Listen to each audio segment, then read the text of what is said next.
Hey, it's time for a drink.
Mary. All I said was Mary, and already this is happening. Already the boy's excited. He's gonna get a treat because I said Mary. I mean, I didn't even have to finish the statement. He's just so full of Christmas cheer. Christmas dog. Let's give the Christmas dog a Christmas treat, shall we? All right, okay. Come here, you Christmas dog.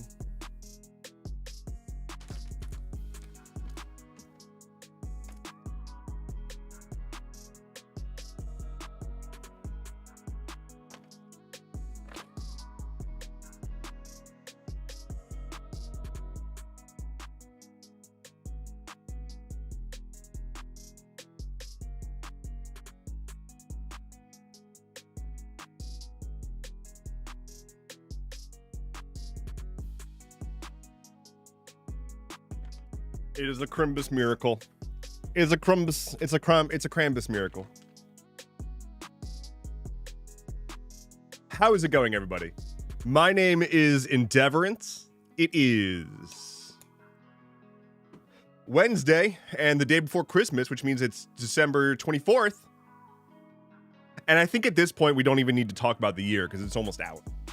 We're almost to a new one, so like I could have figured out what year we were on. It's not worth it at this point because like they're just gonna give us a new one, and I'm just gonna write the date wrong for the next few months, so it's not even worth it. At this point, when you get to be my age, it's not worth keeping track of the years anymore. The only thing I keep track of is like, when's the last time I took a dump? And that's my only like concept of the passage of time. So it's been about 10 minutes. How's everybody doing this morning? It is it's Christmas Eve. It is the eve before Christmas. Santa's about to break into your house. And he's gonna smash up your Christmas tree looking for cookies. And then he's gonna leave presents because he feels really bad about the smashing up your Christmas tree. You put a lot of effort. You put so much effort into decorating your Christmas tree. I watched you decorate your Christmas tree this morning, and you just did it this morning. And you put in so much effort. And here comes Santa just destroying it. Because he's hungry and wants cookies. So, that's Santa Claus. Where's the dog going? Why are you doing this to me, Flynn?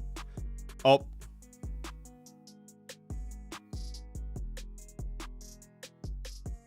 It's party time. I didn't realize it was party time. But it is party time. So...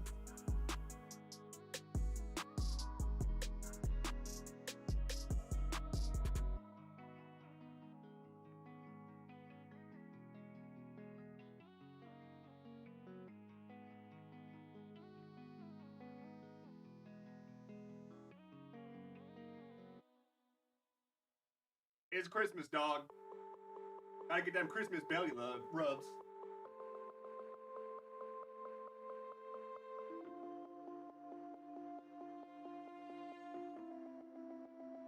Oh, my buddy.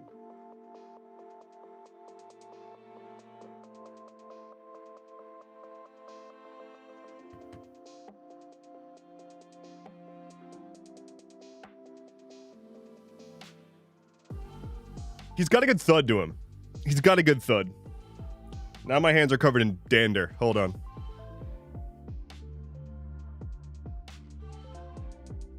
Yeah, because you need a bath. You need a bath something fierce. This dog needs a bath something fierce. That's on me. That's on me. He doesn't know how to do that himself. I don't think he would choose to do that himself either. Anyway. What's going on? Holidays. Hello and happy holidays, says Franch. Hello. What is going on at this point, says Kits and Creations. I'll tell you what's going on. I'm petting I was rubbing the belly. Rubbing the belly was going on. I am going to sit because I didn't realize how tired I was. It's just now dawning on me that I've been essentially just doing chores for the past like 2 hours straight, and now I want to sit. So I'm going to do that. Please keep your hands, feet, ears, eyes, head, shoulders, knees, and toes inside the vehicle at all times as we ride the roller coaster.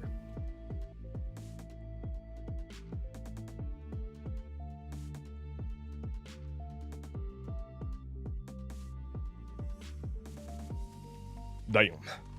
Dev, does your chalkboard say chalkboard? I mean,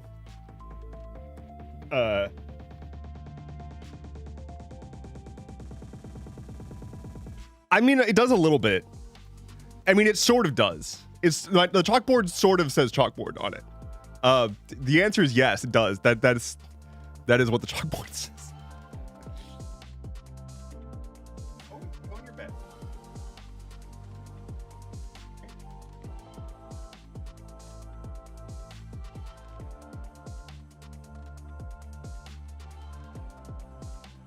Now he thinks I'm playing with him. Oh no. I didn't mean to give that impression, buddy. Oh, what's this? Oh, he's going under the desk. Praise! All right. Well, dog is on an adventure. I can't keep keeping tabs on him, but we'll when he settles down somewhere, I'll get the camera on him. Chalkboard. No, it says chalk. There's an L. I put in some effort to make sure the L is nice and angular. I'm good at this. We love the chalkboard. It doesn't say chalkboard.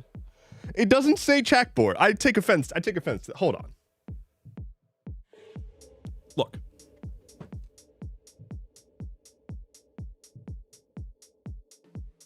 See? It say chalk. Chalk. Board.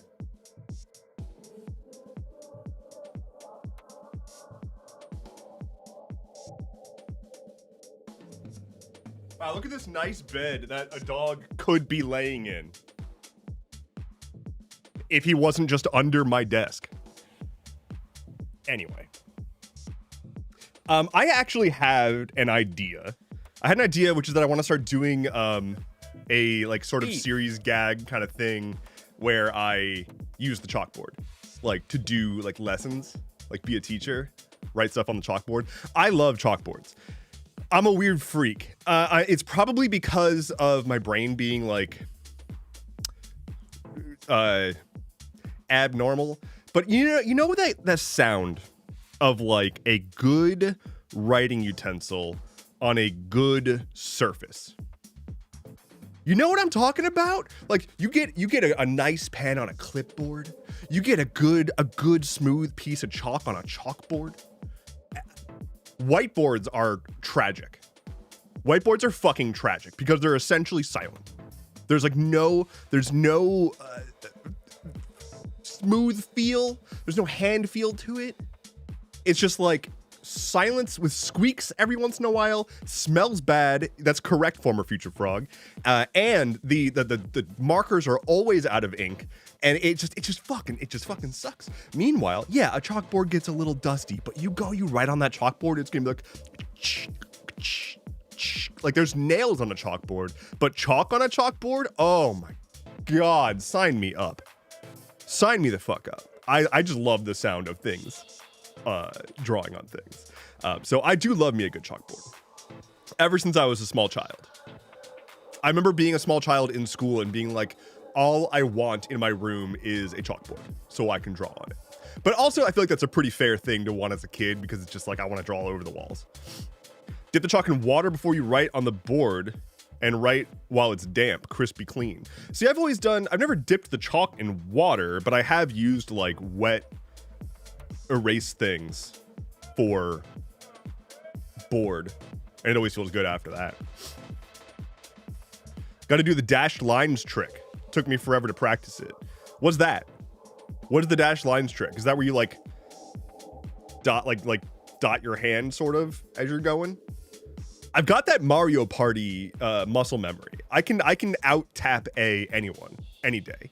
If it's the same kind of muscle memory as that, I'm good. I got it. Chalk powder is neat. I need to do more fun stuff with it. Kits and Correction says, Endeavorance, was your Christmas Steve good? My Christmas Steve has just begun. Steve just arrived this morning, and I've not really had a chance to engage with the Christmas Steve. All I've really done so far today has been wake up, do too many chores, forget that I was boiling water to make oatmeal while doing those chores, and then going back to make the oatmeal that I was intending to do originally. And then I ate that oatmeal, and now I'm streaming. You're caught up. You're all caught up. That's my Christmas so far. So we'll see. Here's what has to happen between now and tomorrow. And that was a hydrate from forever ago. What has to happen between, there's the dog, there we go. What has to happen between now and tomorrow is I need to convince myself to wrap presents. Now here's the thing. I can't wrap presents to save my life. You put a gun to my head. If there was a big like evil doer, there was like a villain that's rough, buddy. out there whose whole thing was like, I am going to kidnap you and you need to wrap presents for me. And if you don't wrap the presents neatly, I'm going to kill your family. I'd be like, all right, sorry, fam. Quite literally, sorry, fam. It's never going to happen. Because it doesn't matter. It doesn't matter how many times anyone shows me how to do it. Doesn't matter how many times I like look up a guide on YouTube and follow like step-by-step instructions. Doesn't matter. You could throw the entirety of all of the AI infrastructure at this problem and it would not get solved. Just like every problem that you would throw AI at would not be solved. Point being, for whatever reason, I'm horrifically incapable of wrapping even just if you gave me a cube-shaped box and some wrapping paper and said, make this look like it was wrapped by someone who wasn't 4 years old, I would fail. I can't do it. I don't know what it is. It's something about the way that you're supposed to fold in the edges so that you can then. That's rough, buddy. I don't fucking know. I can't even explain how much I can't do it. When is ChatGPT going to do my Christmas gift wrapping? I want ChatGPT to go away. I want ChatGPT to do all of my shopping and then wrap the presents. And then also explain to people that I didn't want to do present exchanges in the first place. Because I don't want things. Pedro the Duck says, hot take, badly wrapped presents are still great.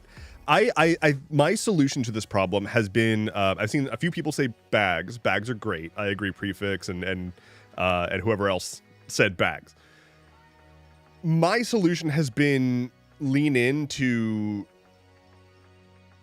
like, I accept that I can't just wrap a present, but what I could do, for example, and hopefully the person who's receiving this gift from me is not currently watching, but I'm going to be giving somebody a gift that is like 3 different spices in like spice jars, and when stacked on top of each other, they could really easily fit inside of like a cylinder, right? I'm thinking like all 3 stacked on top of each other could fit inside of like a paper towel roll.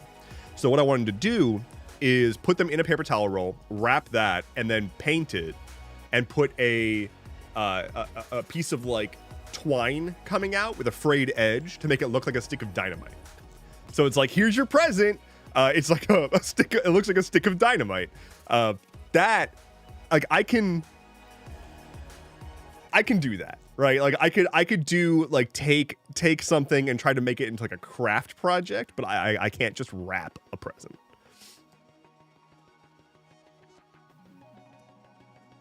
We don't have to buy anyone gifts this year. My wife popped out a baby a week ago, and that's all anyone gets this year is the baby. That's fair. That's fair. Hey, I got you this human being for Christmas. I made it myself. Well, we made it ourselves. we mixed ourselves together, and this came out. Congrats on the baby have. Kev, did you have the baby, or did a partner have the baby? PVC is threaded too. In a PVC pipe. That'd be pretty good. That would be pretty good.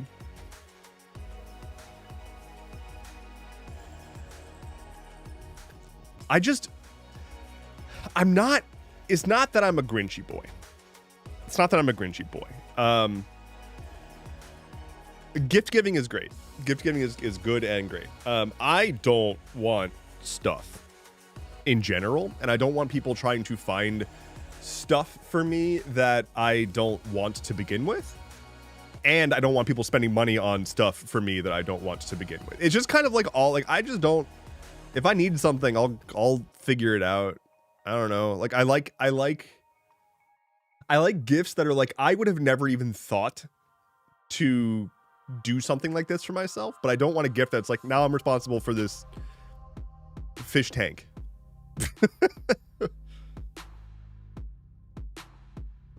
Like how we have 3 big events in the last 3 months. Wait, what big events? What happened? I can't think of anything major that's happened in the past 3 months. Then we have nothing for another 9 months. Do you mean like holiday wise? You mean like we've got like 3 major holidays and then it's just like fuck all for the rest of the year? Like we have like 3 months of just like packing all the holidays together, and then the rest of the year is like get back to work, idiot. Spooky time, Thanksgiving and Christmas. I thought you were talking. Yeah, I thought you were talking about like current events. I thought you were saying like nothing major happened in the world in the past few months, and you would be right. You'd be right. Nothing major happened. And then taxes. We do have taxes in April. That is true. Getting someone an aquarium for Christmas is not cool. Getting someone an aquarium for Christmas is not cool. Getting someone a terrarium. Now that's cool. Give me like one of those things that's like a glass encased like self-sustaining ecosystem. I could fuck with that. That's fine. Lily Worm says I have to work the day after Christmas. That's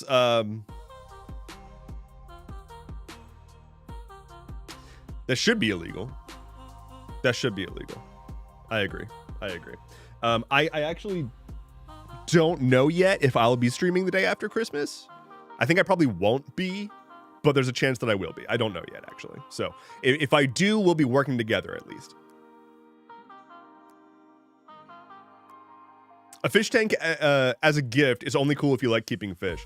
I want to be clear. I couldn't think of another like bad gift, and I just said fish tank. No one has actually gifted me a fish tank, and I would like to keep it that way. Actually, I'm getting people plants for Christmas. Plants is good. Plants works as long as I can like. As long as I don't feel bad about killing it, I'm gonna kill it. Like if you give me a plant for Christmas, it's gonna die, and like that's fine. So, like if you're okay with it, then I'm okay with it. Maybe get me something I can like stick outside and will live forever, and like it will be a reminder of you, right? Like, hey, this person got me this thing, and I have to do exactly nothing to take care of it.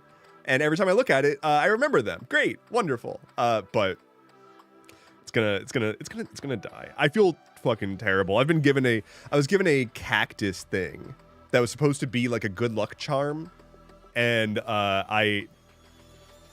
I'm afraid to move it because it might just be petrified and fall apart at this point. I have no idea how people are always like, oh, cacti are so easy to keep. No. Rudy, thank you for the follow. As well as Amelia 100204. Welcome in. Cacti are weird. How do you kill off a cactus? By not watering it. They still need to be watered. Like cacti don't just like exist in perpetuity without ever needing water or any attention or anything.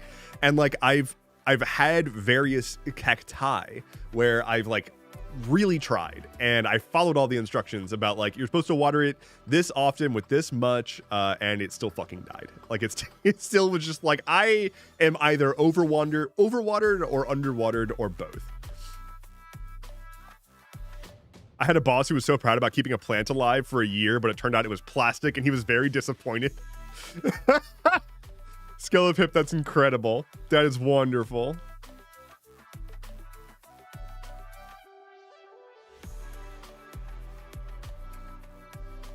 I've never been able to keep a cactus alive, but I can handle my tropical plants just fine.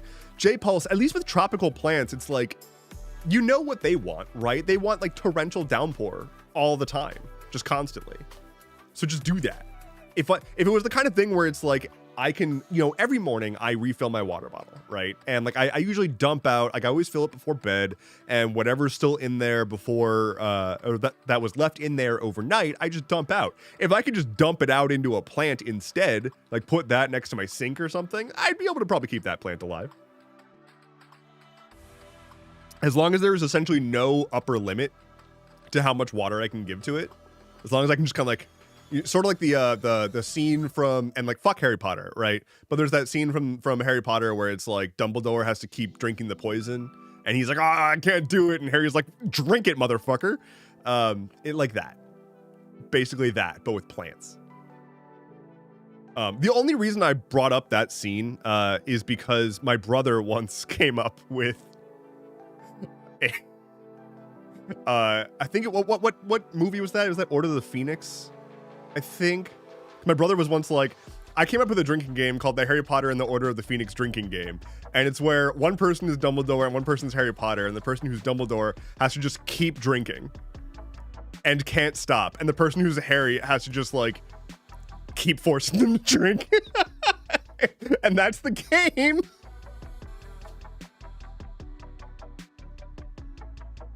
The Lego version is hilarious. I have not seen the Lego version. I also don't know if I've seen the normal version. Like, I don't particularly recall most of the Harry Potter movies after like the second one. Every time I hear about Harry Potter, I have a compulsion to yell trans rights. Yeah. I mean, like, fuck J.K. Rowling. Fuck the people who cannot get past Harry Potter. Like, ugh. They should remake. Someone should write a new, like, almost shot for shot Harry Potter book that does the same thing that J.K. Rowling does with naming people, but for like super heteronormative stuff, right? So it's like a super queer version. It's if J.K. Rowling, instead of being like objectively awful and racist, was just like, and here's straight Blazerson, the resident straight man teacher. Everyone refer to me as straight Blazerson from now on, actually, please. Sports jacket Stein.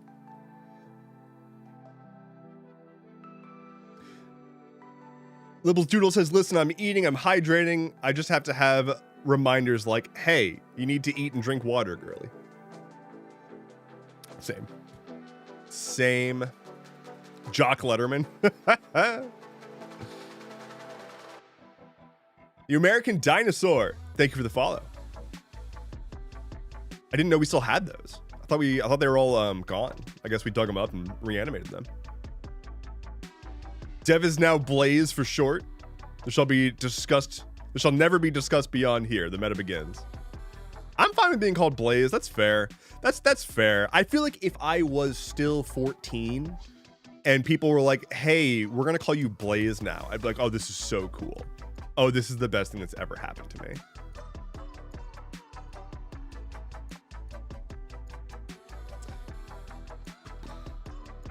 They're going to say, because they released the files were easily modified to be readable through redaction, it counts as unobscured/unredacted. I don't know that that's going to be the case. So, like, I have seen people sharing that there's a decent bit of Epstein files that in theory could be unredacted using software. I've seen people say that they were able to do it. I have not seen that come from a source that I trust. And I'm not saying it's wrong. I just haven't verified it myself, and so therefore don't feel comfortable endorsing the concept. The FBI is a mess, especially under this administration. And it's believable that they would be a mess enough to fuck up the actual redactions and not use proper redacting software and so on and so forth. I haven't dug into it too explicitly. What spooks me is when I see nothing but posts on social media from people saying are saying that this is a thing. And that's all I've seen about this. So I have only seen, and to be clear, it's not like I have been trying to answer this question. I've been doing other things with my life the past few days, so I have not really been like trying to get all the information or whatever. But I have, of the ambient stuff that I've seen coming out recently from people who are scouring through it, I've only seen people say that they saw people say that you can do the thing. Some of the docs are literally just black highlighter tool in Adobe. That's what I see people say. I haven't yet verified that myself. And like, while again, I fully believe it.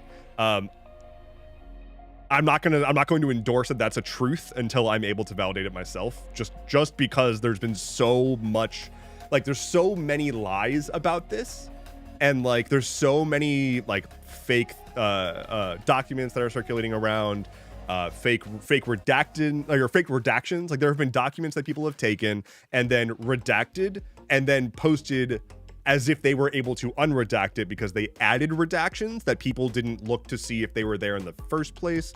So like, I've seen people show that they can take and copy and paste and whatnot, but you can also take the existing documents, fake redact it, unfake redact it, and post that for clout. And so it's like, I doubt the Epstein files until I can personally verify them, and I'm just waiting at this point. Like, I don't think we are going to get meaningful clarity on basically anything from the Epstein files in the first few weeks that they're out, while we're still waiting for the rest of the documents to come out, which they're trying to redact, and we don't know what they did or didn't redact, and they're removing files and replacing files and changing their story about why they did stuff.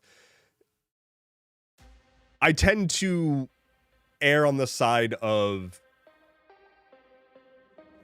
skepticism, I suppose.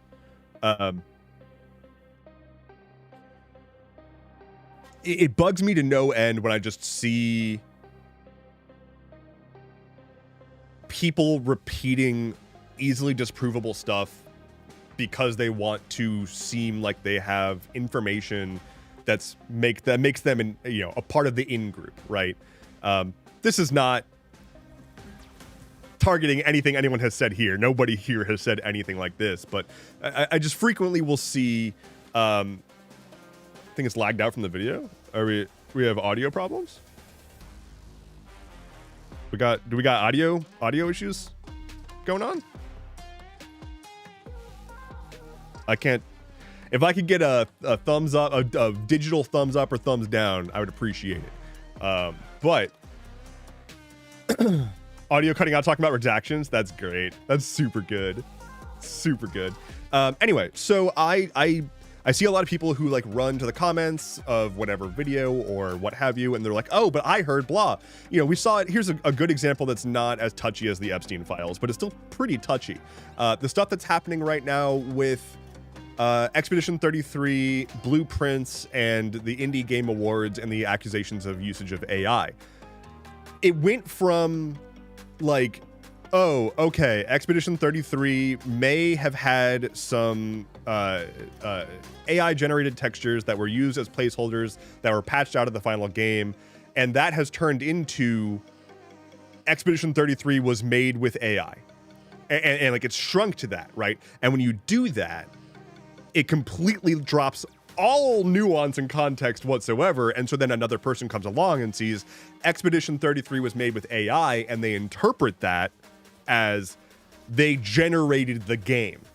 The game is entirely AI, right? And so then from there, you get them saying, did you hear this game that's a big deal in the news was entirely generated by AI? And then at that point, you fucking lost the plot. Like, at that point, it's already just telephone left and right. And if you go into comment sections of anyone who mentions anything about Expedition 33, you're going to see dozens of comments, if not hundreds, of people saying like, I don't want to play that game. It's AI.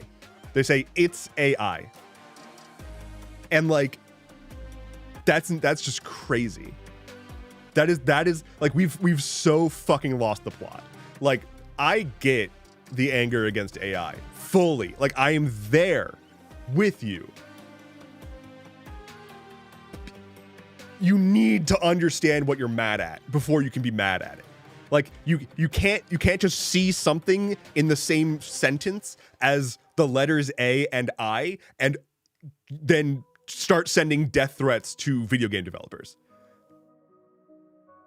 Like, if you've played Expedition 33, like, there's so much in it that is like wonderfully human, and like the music is so far and beyond what like an AI would want to try to make. If you tried to do like, hey, AI tools generate a game, it would be bland as fuck, right? It's gonna be the lowest common denominator, like thing that the AI is like, okay, I'm gonna try to like, what is the average game? I'm gonna try to make that. Right? But instead, Expedition 33 just like constantly is switching up its vibe and themes and music. You'll go from like brilliant, intense orchestral choirs to like Europop between just two fights. And it's just like, this is awesome. I love that you're doing this. It's great. It's great. And then with Blueprints, so the whole situation was that the Indie Game Awards, which is not the Game Awards, the Indie Game Awards rescinded their Indie Game of the Year award from Expedition 33 because of the fact that Expedition 33 at some point had AI generated textures in a build that were removed. And they were like, no AI could be used anywhere at all. Fair. Okay, fair. Yeah, objectively. Yep, if that's your policy, if your policy is no AI, then okay. It went to Blueprints, which then caused another fucking shitstorm because an article incorrectly accused Blueprints of being also having used AI, which was flatly untrue. It was just completely untrue. But it didn't matter because it doesn't matter about fucking reality right now. It matters about being in on the cool kids, and the cool kids want to be against AI, and they want to be like, you know, against AI in gaming, and they heard Blueprints used AI, which was completely fabricated. It was made up by a random author at The Escapist, which is at this point essentially a like completely discredited magazine. It was entirely made up, and it doesn't matter because now the conversation is Expedition 33 and Blueprints were, quote, made with AI, which again, when you have somebody who doesn't know anything about the situation, they come across, read that, and that's the only thing they know about this now, is they hear, oh, that game is made by AI. So it's just like, it's very, all of this stuff, like when you are seeing this from like my perspective, right? Like, not me as Endeavorant, some enlightened person, me as a content creator who has an inbox of notifications of comments, right? I post videos, I get a feed of every comment that everyone writes.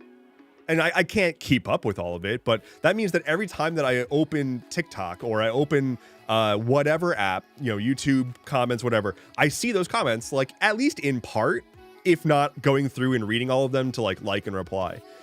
And so like I see this so frequently. Like I can see in real time when a new misinterpretation of a story crops up because it'll just start appearing all over my comments. People will start jumping into my comments to try to be one of the first people to mention some new thing that everyone's trying to be the first one to mention.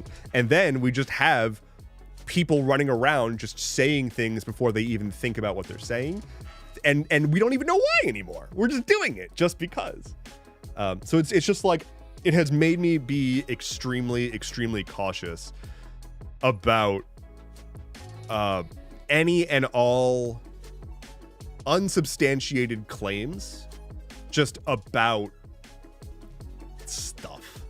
You know, it's the reason that whenever I make a claim and stuff keeps happening, there's a source on screen. If I'm stating something, I'm stating it because I found a source that shows what I'm saying. That like I can be like, don't take my word for it. Like it's not that I'm just interpreting it. Like I'm interpreting some of it, but like this is where I'm getting it from. So like draw your conclusion, please. But yeah, it's just the running around, God, it was so bad when people started to say that Meta bought TikTok around the original TikTok ban going into effect. There was a huge, like, viral rumor that Meta had somehow purchased TikTok behind the scenes without anyone knowing about it, and had already moved all data into their data centers and were secretly farming information from people now. And so people were like, oh my God, look at all these, look at like these various clues that show that Meta has absolutely purchased TikTok. And it's like, motherfucker, do you have any idea what you are saying? Like, that would be a hundreds of billions of dollars transaction in international markets across two countries that are diametrically opposed to each other. That doesn't happen in secret. That doesn't happen just behind the scenes. Never mind like moving the data. Like, I understand that this all seems controlled by some force of nature because you don't understand how this technology works. I get it. And also, if you don't understand how it works, please stop stating that this is how it works. Weed marijuana grower says, I want to be part of a viral rumor. Hey, did you all hear that weed marijuana grower grew weed marijuana? That's the rumor. Everyone go tell everyone that. Ada Scout says, haven't been on X since long since it was still Twitter.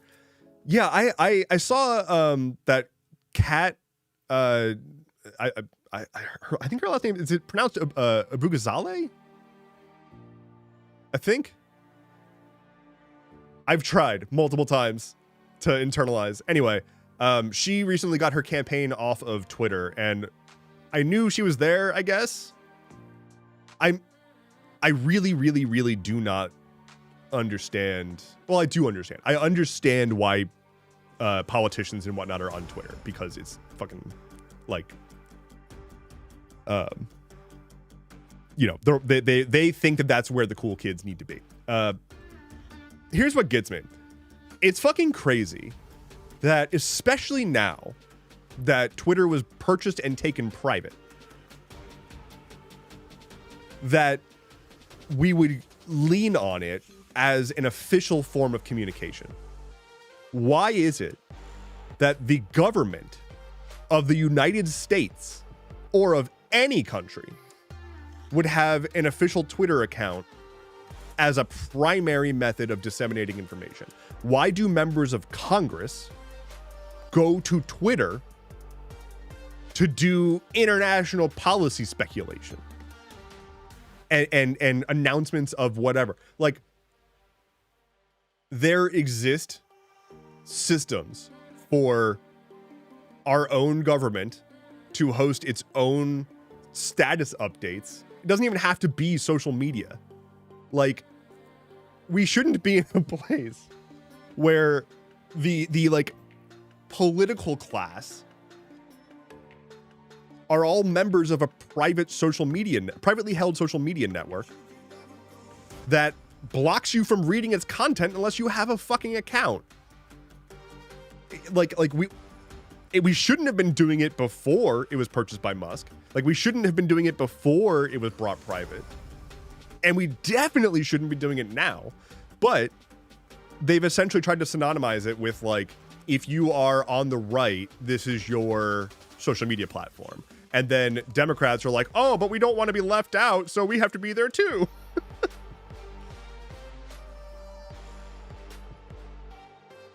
I'd settle for an RSS feed, says Chris Lowles. Yeah, like, that's what I'm talking about. And it doesn't even, like, there are ways that we could get a system that can cross post to other platforms so that it's easy to follow official posts from government sources. But there should not be a situation where a fucking member of the Senate is doing press releases on Twitter.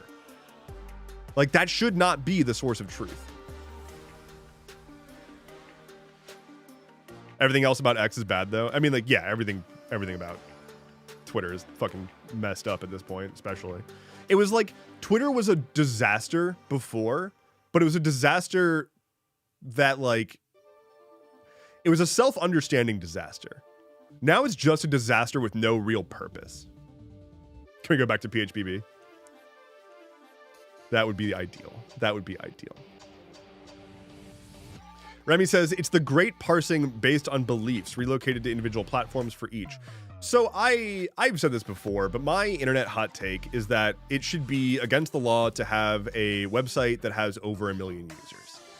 That is the like extremely intentionally low fidelity version of that take.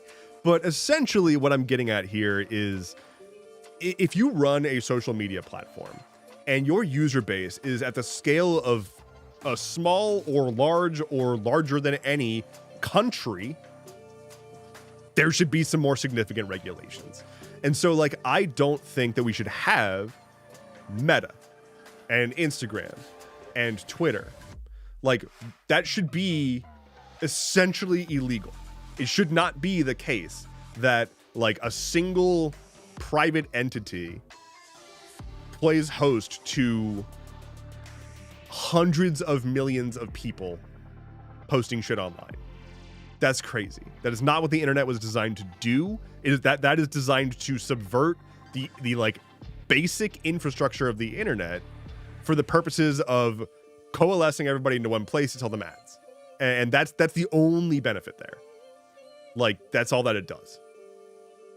So like, if you like, there's a lot of discussion about, for example, Section 230, right? This always comes up in discussions of like online safety stuff. So the whole discussion about Section 230 is essentially,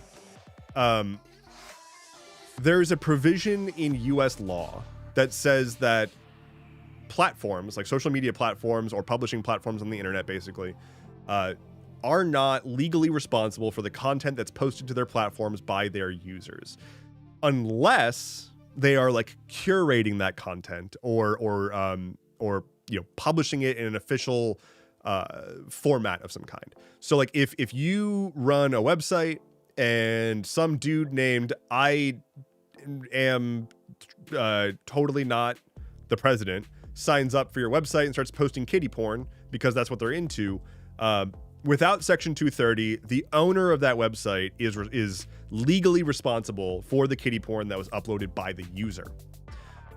So Section 230 essentially says like, okay, this is just protecting platforms from just being litigated into the ground. And there's definitely merit there. There's definitely merit to, you know, not giving big law firms and bigger platforms the tools that they need to create a like legal moat around social media. Like, big platforms, if they had to start being responsible for user content, could actually do that, right? They have like legal teams, they have health or trust and safety teams. Right now they just don't want to because there's no reason to because of Section 230, and so they can save money by just not moderating their platforms. But if Section 230 were to go away, they would have to actually do that. So they don't want to have to get rid of Section 230 because they don't want to have to spend the money it would take to make sure the content on their platforms is safe.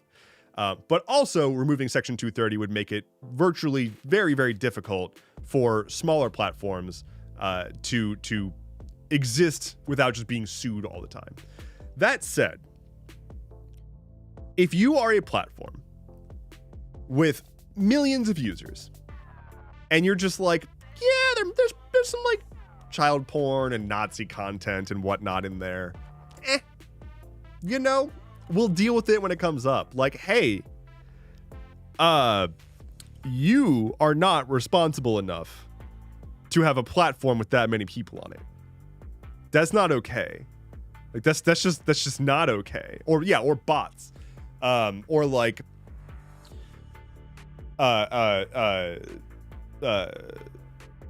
yeah, like bot networks that are all astroturfing and like not identifying bots, like not calling out accounts that are controlled by bots or controlled primarily by like an API access. Like that's a problem. Not identifying the country of origin of every account easily.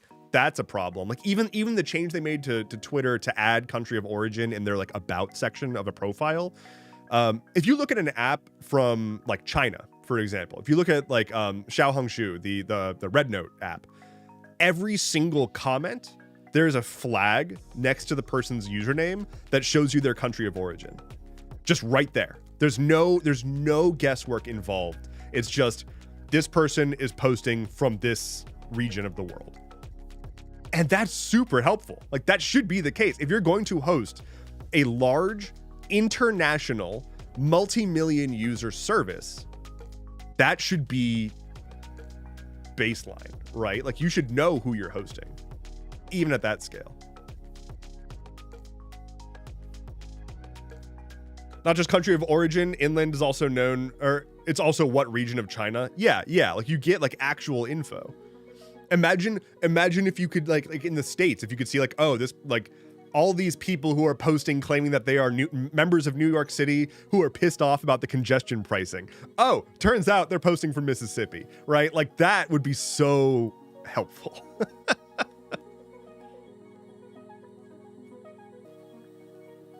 Carousel says it's cheaper to buy disinformation, bots, and influencers than lobbyists. So the internet made political influence worse by 100 times.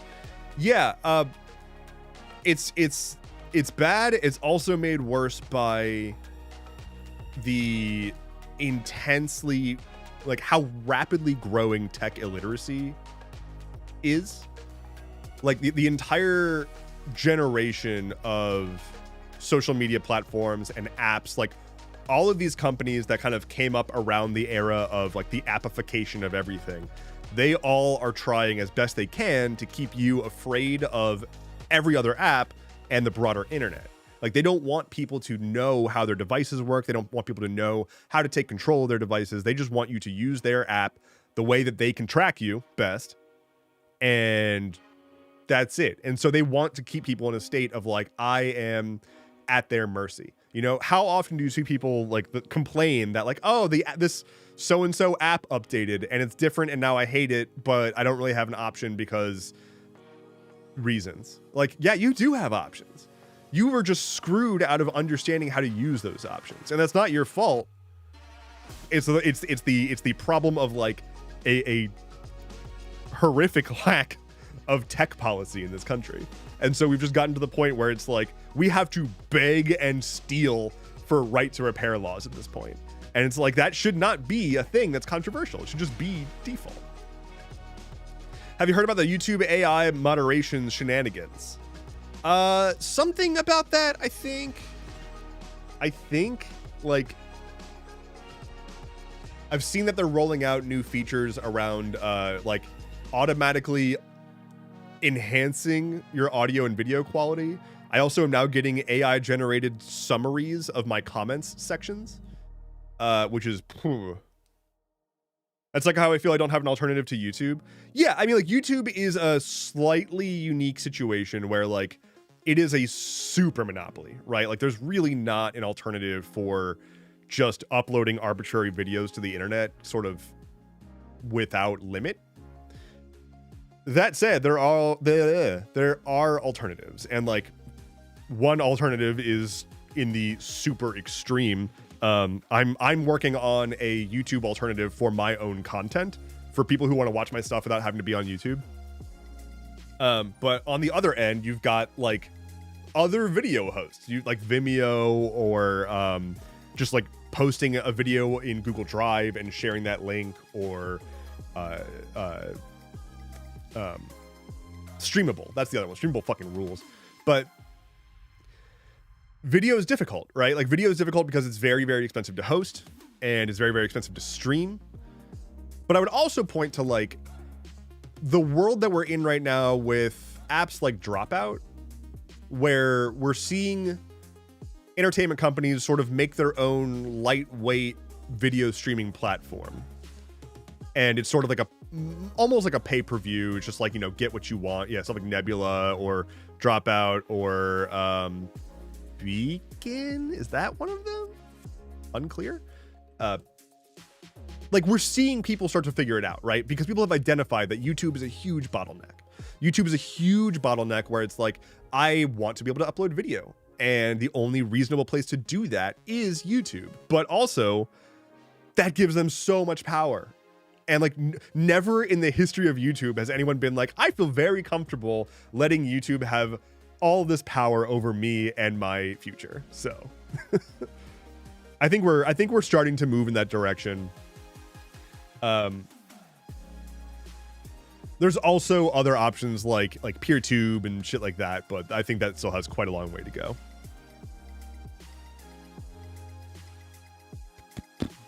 It's all just FFmpeg and Kubernetes behind the scenes, even YouTube. I mean, kind of. That's extremely simplifying it, but yeah. That's like saying construction sites are all just pneumatics behind the scenes. Like, yeah. There's a lot of stuff going on. there's a lot of managing that machinery and people doing specialized work and so on and so forth, but still.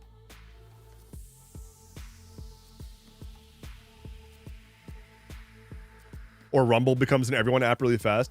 I'm shocked to learn that people are on that website at all. Every time I see that website, I'm like, this is gross. I don't want to be here. Those are the parts that work. The parts that YouTube supplies are all the shit that make it a poor user experience. I mean, that's the UI, right? Like, YouTube has a quite literally world-class, unique layer of video encoding, right? Like YouTube processes more incoming video than anything anywhere, period. And like, that's not FFmpeg. Like, that's like, there's maybe a fork of FFmpeg somewhere in the pipeline, but like there's a lot that's going into scheduling and managing all of that data. I agree that there are open source tools that allow all of this to be done without YouTube. Like, yes. And I'm excited to see that there's like more options out there for people to like self-host and so on and so forth. But to say that like YouTube is just Redis and just FFmpeg and has a layer over top of it that's a UI, like that is wildly simplified. They have a 10,000%. I literally no. Okay. All right. Yeah. Okay. Yeah. They use FFmpeg for ingest and streaming. That's YouTube just uses FFmpeg. That's it.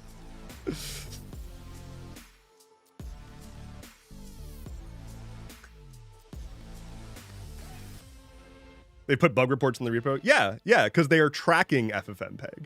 Like, again, it's like saying like FFmpeg is a singular part of the video processing pipeline that is YouTube, right? Like, I'm not defending YouTube here. I'm not saying that YouTube doesn't make use of FFmpeg. But this is very similar to a rant that I just had earlier, where I was saying that when people started to say things like Expedition 33 was made with AI, and which completely drops any and all further context and nuance. To say that YouTube just uses FFmpeg completely drops all the additional nuance of and hundreds of thousands of lines of code of layers on top of that, and queuing systems and pipelining systems and sharding and reproduction and global CDNs and everything that goes into actually processing and managing and uploading and sharing and streaming and caching these videos. There's so much more to it than they just are running FFmpeg on a server, you know? Like, that's what I'm getting at. FFmpeg is a very, very popular and widely used open source like audio video encoding software. It is essentially the thing that powers almost all video encoding. Like, if you've used a video encoding app, it's probably using FFmpeg somewhere in its pipeline.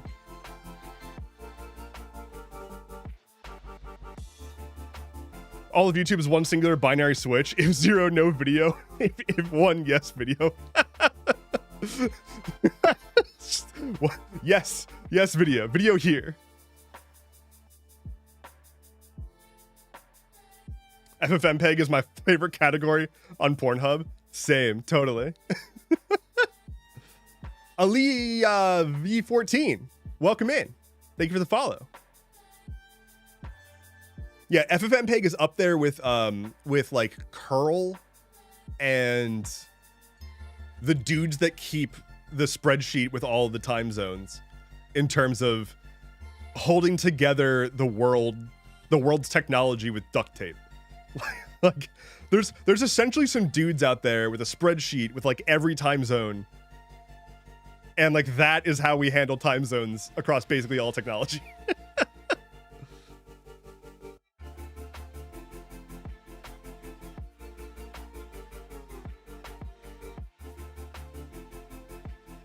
Kev the Human says, I was about to say, I feel like I'm having deja vu. Yeah. Yeah, I mean, like, just want to... Yep.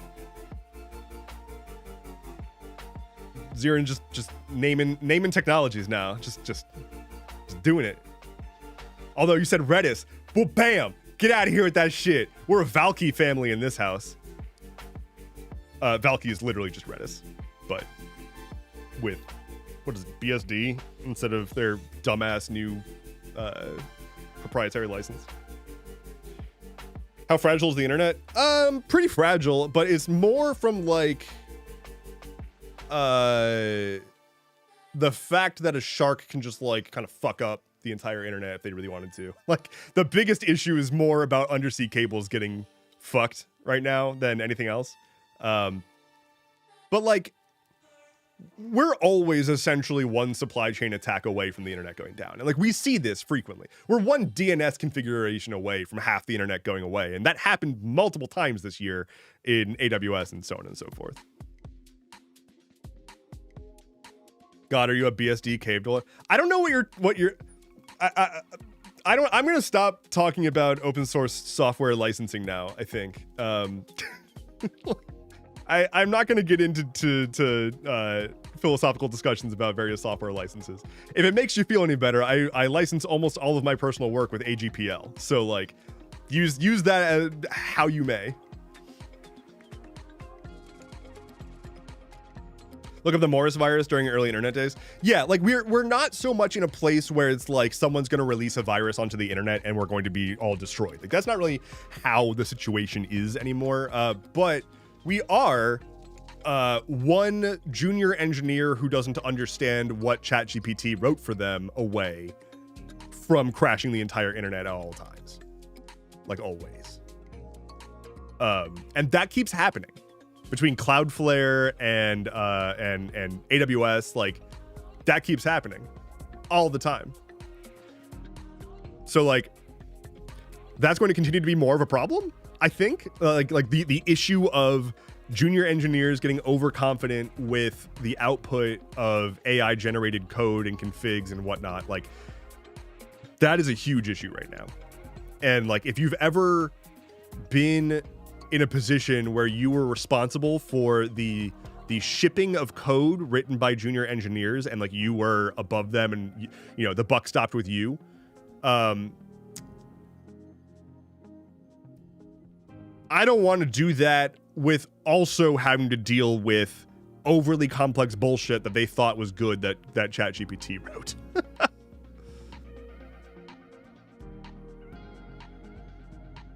Oliva says, finding out just how many websites rely on Cloudflare the hard way was fun. Yeah, Cloudflare it's a single point of failure. Like we essentially have, so Cloudflare, for those who don't know, Cloudflare is essentially a service that you can put your website behind, and it mitigates what are known as DDoS attacks. Like that's primarily what it's known for. A DDoS attack is a very brute force, blunt attack at a website. If you ever hear somebody say that a website was hacked with a DDoS attack, that person has no idea what the fuck they're talking about. A DDoS isn't a hack. A DDoS is basically just, we are going to overwhelm this website's server so that no one else can use it. We're gonna flood it with data until it screeches to a halt and prevents usage. DDoS stands for distributed denial of service. So we are overloading the server, denying it from being able to provide its service. Hey, Cloudflare sits in front of your website and tries to detect and stop DDoS attacks. And so a lot of big websites use Cloudflare because if you're a big company and you need to make sure that your service is online, you don't want to have to deal with randomly being attacked with a DDoS attack. The problem is, When everyone puts their website behind Cloudflare, if Cloudflare goes down, it doesn't matter if there's a DDoS attack because you're dead. You're fucked. You're screwed. It's gone. It's down. So if Cloudflare crashes, anyone using it crashes generally. And that is a huge problem. And like the same sort of for Amazon Web Services. Everybody who's putting all their stuff in Amazon's cloud, if Amazon cloud blows up, so does your stuff.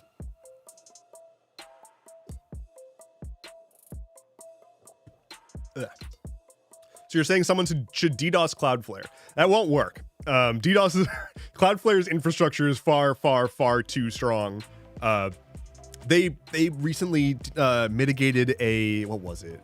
Like some massively record-breaking amount of data. Cloudflare record DDoS. It was like this year, I think. Yeah.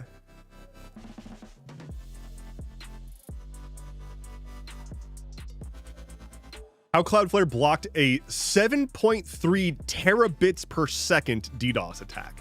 So there was 7.3 terabits per second that was eaten up by Cloudflare. Lasted 45 seconds. So think about that for a second. Terabits per second. Not gigabits, not megabits, not kilobits, not bits.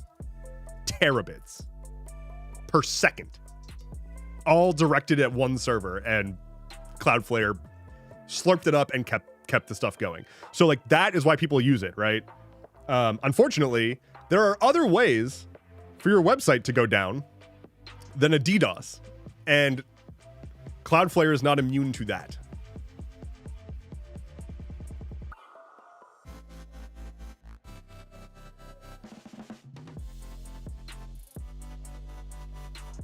That's like a gig of data per second. I believe that's much, much, much, much, much, much more than that. Maybe. Wait. No, that's right. So they can mitigate half of CERN's traffic for a minute or two. The problem is you have to actually get a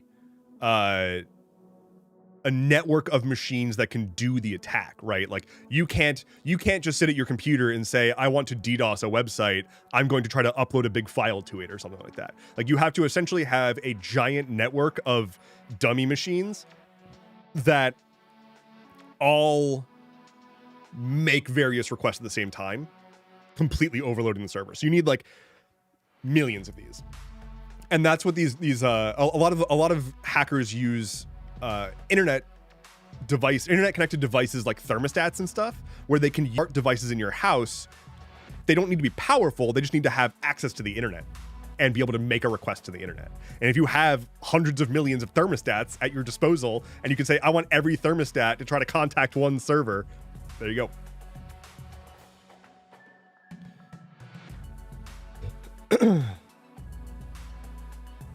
Trains are cool. Just trains are cool. Not gonna lie, trains are cool. I agree. Sneezy McGlassface says, silly question. What's a 45-second denial of service achieve? Like, why do that? That's a great question. It's not a silly question. The goal would not be to mitigate to DDoS for 45 seconds. There are a handful of different things that could happen. One, DDoS of that level does not need to be super sustained. It could take out a server, and that server could be down for a while just trying to work through all of the requests that it was hit with, and that could be enough. So it could be enough to just do a temporary attack. It could also be that they were doing the attack, saw that it wasn't working, and stopped it, because the longer it goes on, the more they expose themselves. So could be any number of things, really.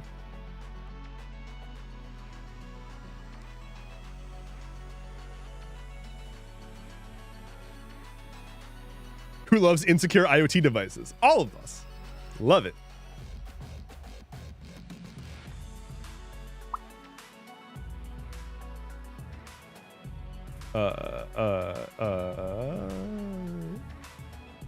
Bubba Clark says, it has been funny. In the agencies I work with, AWS or Cloudflare going down has brought down half our functionality for a day. That's a lot of money lost.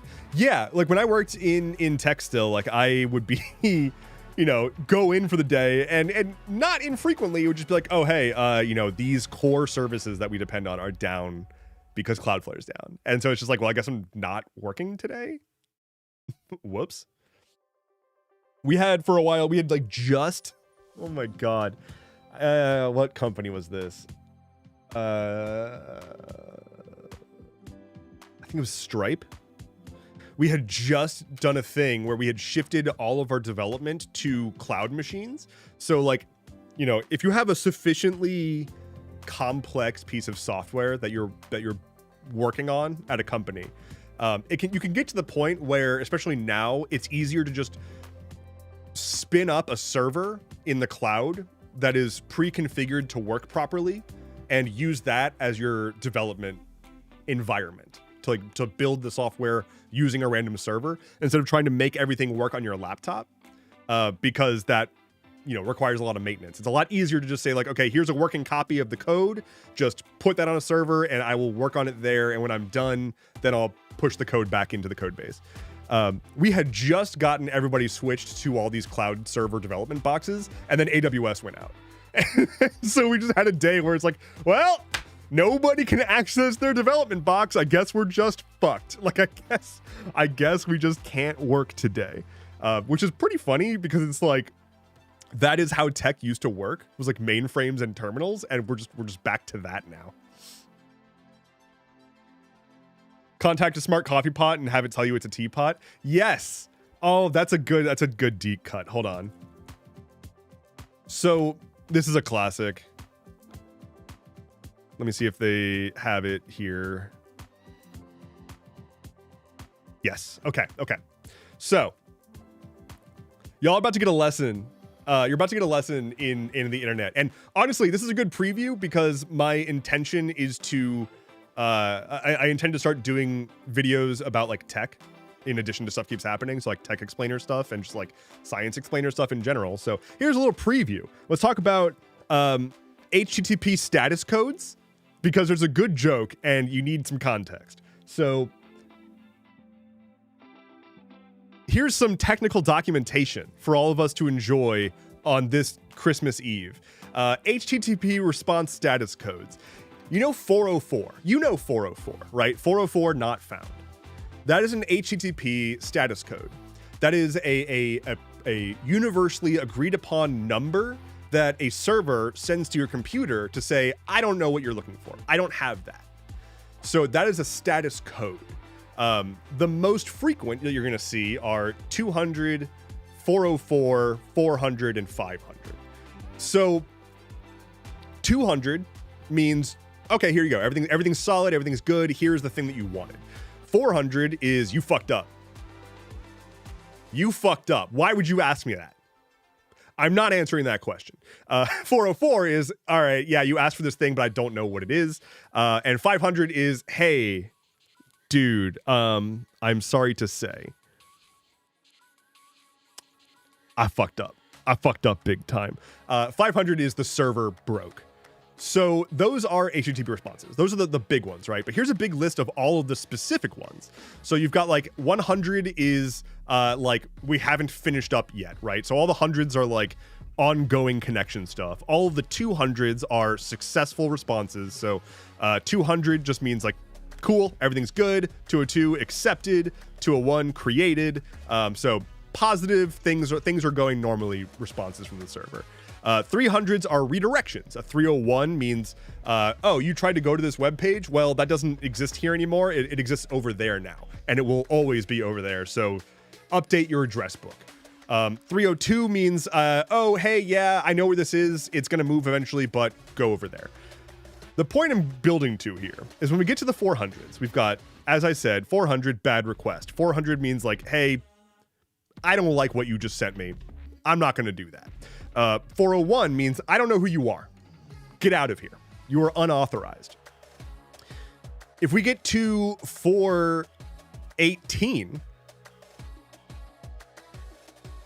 the response is, I'm a teapot.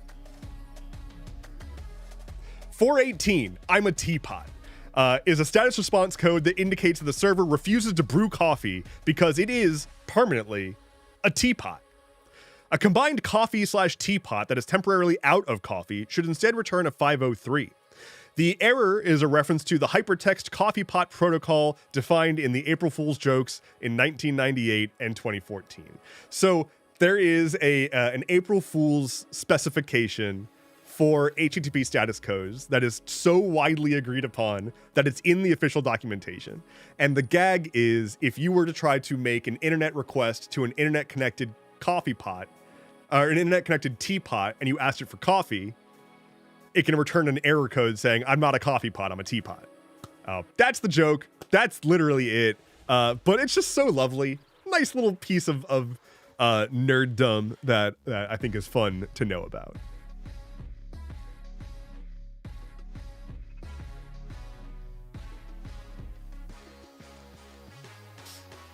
This made my week. What would also maybe make your week is, let's see if I can find,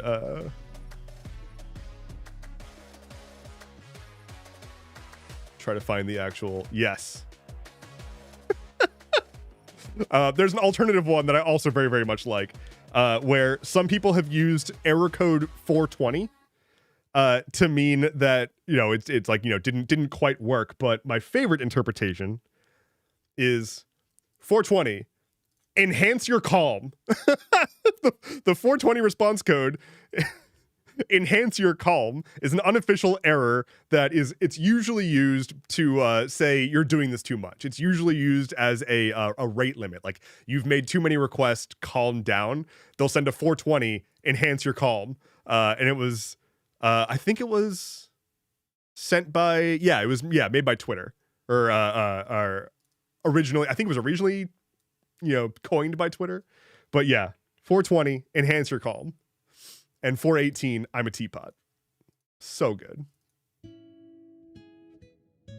Calm enhanced. Yeah, nerd lore is always fun. Nerd lore is pretty good. The best kinds of nerd lore are the really stupid gags like that. And the number of intense arguments about things that I can't even begin to give the context for, that are just raging quietly in various developer circles all the time. Like, if you go on GitHub and just like search through the like highest trafficked discussion threads, you're going to find like two nerds who have been arguing back and forth for years about if a thing should be called like is available or is here. And it's like, it should be called available because availability is the thing that it's tracking. And someone's like, no, but it's a presence. So is it here or not? So we can't use available because available doesn't necessarily mean here. And so then you can have people just arguing about semantics and whatnot back and forth forever. It's great. I love reading the Linux kernel threads. Yeah, always so good. Especially when you can get Linus Torvalds popping in somewhere and reaming somebody out. I've done dramatic readings of Linus Torvalds on this stream before. I realized this stream is just me talking about tech this entire time. And I did say I was going to be doing more tech stuff going forward. But I do want to just kind of go over a handful of things before the end of the year, I guess, in case I don't end up streaming on Friday. So let's do that. I'm gonna take a sip first.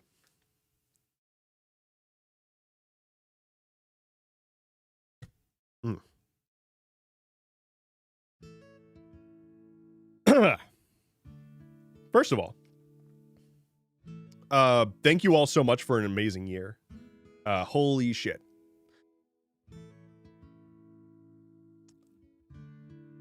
Apparently my YouTube stream is fucking up.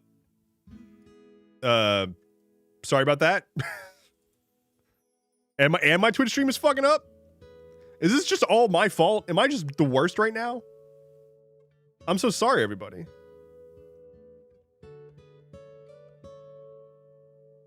This makes me really sad. that I'm cutting out. I wonder what's causing that.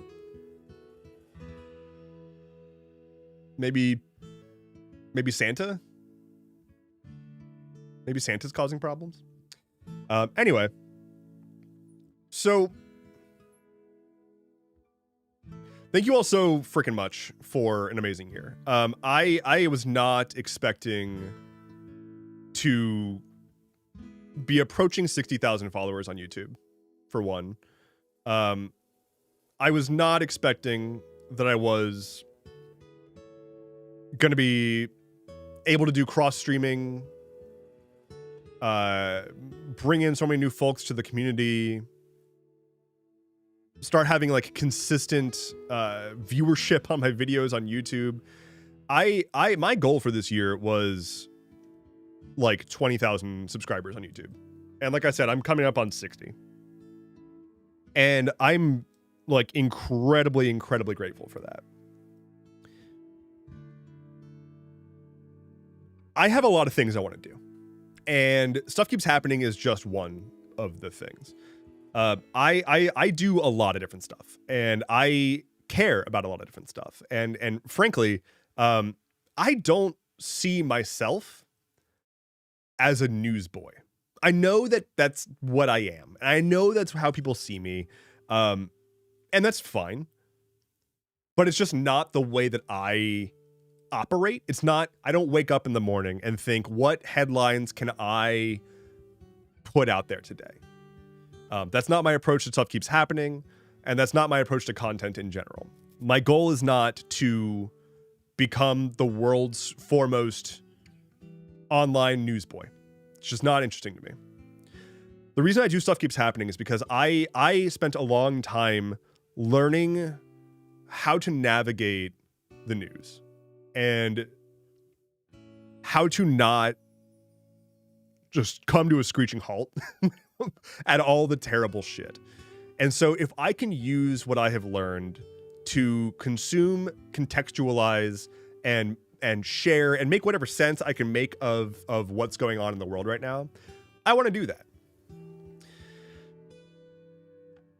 So with that said, like, Stuff Keeps Happening is not going anywhere. What I'm hoping to do with this channel in the next year is start posting more variety of content. More stuff than just here's you know, all the terrible shit that's going on. I really want to do like educational content about tech, teaching people how to be a better digital citizen, how to take control of the web, basically, like use it to better serve yourself, how to know just enough about how to, like, you know, actually use your computer to make it do things that, you know, can really make your life a little easier. I would love to dig into science and tech and whatnot, but I also want to do more gaming stuff and more entertainment stuff and whatnot. To that end, definitely go check out my gaming channel on YouTube. It is going to be changing from a gaming channel to something else, but it will generally be in the space of gaming and funsies, whereas my main channel will be more, you know, current events, informative, and all that stuff, and streams. And it's going to be fun. I'm not changing my tone to not be me, but I want to have a dedicated channel where it's like, look, I can upload a video of me just rambling about a TV show I just finished watching. I'm going to put that over here. You know, like I want to have that space too. So looking forward to that. Looking forward to just hopefully seeing some good news happen ever.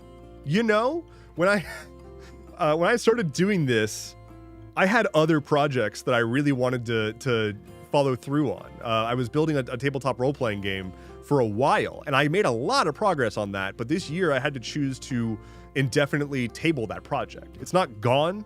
It's just I cannot dedicate the resources to working on that I would like to, because there's just so much else happening.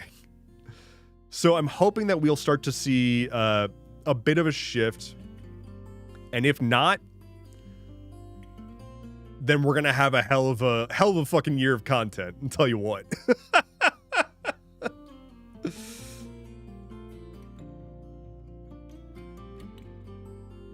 Teach us Linux. I can do that. Game dev stuff, perhaps? Yeah, that too. I do have, I've been planning once I'm working on finishing up some stuff, but over on my Patreon, which you should check out, patreon.com/endeavorance, I'm gonna post that link actually, because that's one of the best ways to support me.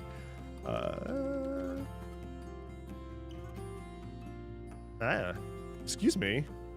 What the fuck? Hold on. All right, where's my website?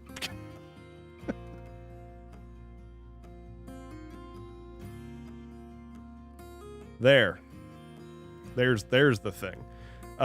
So oh my god, what is this? Huh, I'm getting problems. Anyway, sorry. I got really distracted there. Okay.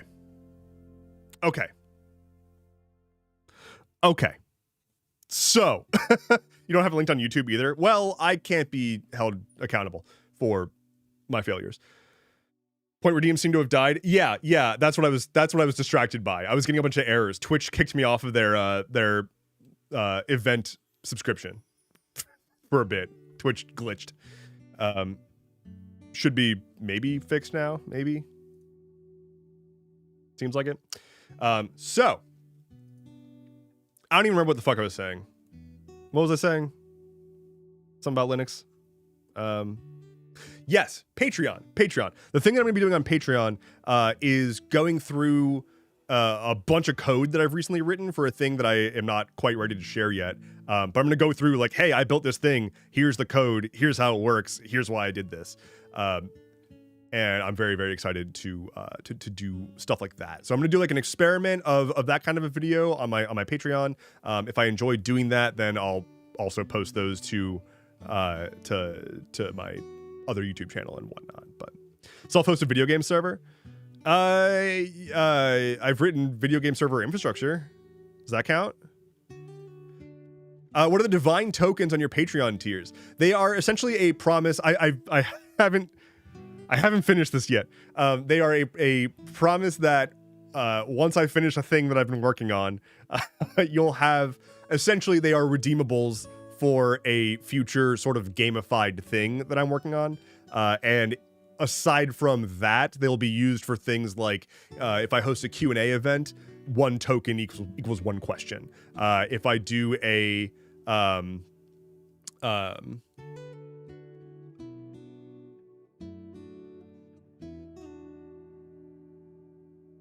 it would appear that my code that figures out how much money somebody donated is broken. Because Red Comment, thank you very much for the $2. That was supposed to be 200. That was supposed to make a plus 200 for the dice rolls. But it seems to have made it plus what, 2 million? 200,000? So have fun, y'all. All dice rolls now get plus 200,000 to the result. Enjoy.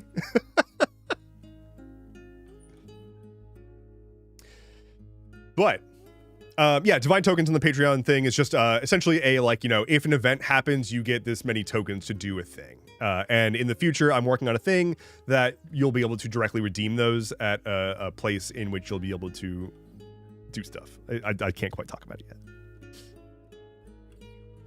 Glad I held on to these. Look at that numbers. A 2. But a 2 is plus a ton. Oh my god. Oh my god. Big number. That is part of what I'm working on as well, is more big number stuff. So with all of that said, I do need to get going and get started on some stuff for prepping for tomorrow. I gotta make some things, but gonna be a bit of a shorter stream today. Gonna close this down momentarily. Thank you all so much again for being here. Thank you so much for the support, the everything. Sharing my content, leaving the comments, liking the videos, liking the streams, just being on the streams, chatting in the streams. I can't do this without y'all, and I do this for y'all. Like, I am here wanting to make things that make people smile, that make people happier, that just like bring a bit of joy. And even if what I do is frequently talking about all the awful shit going on in the world, I want to at least try to be able to navigate that in a way that feels human and bring that to people. So I'm going to do my very, very level best to keep doing that. I will see y'all in the new year, if not sooner. Take care, be well, Happy New Year, Merry Christmas, stay warm or cool, whatever you want to stay, you do that. You be you. Here's the dog one more time. I'm gonna give him a hug.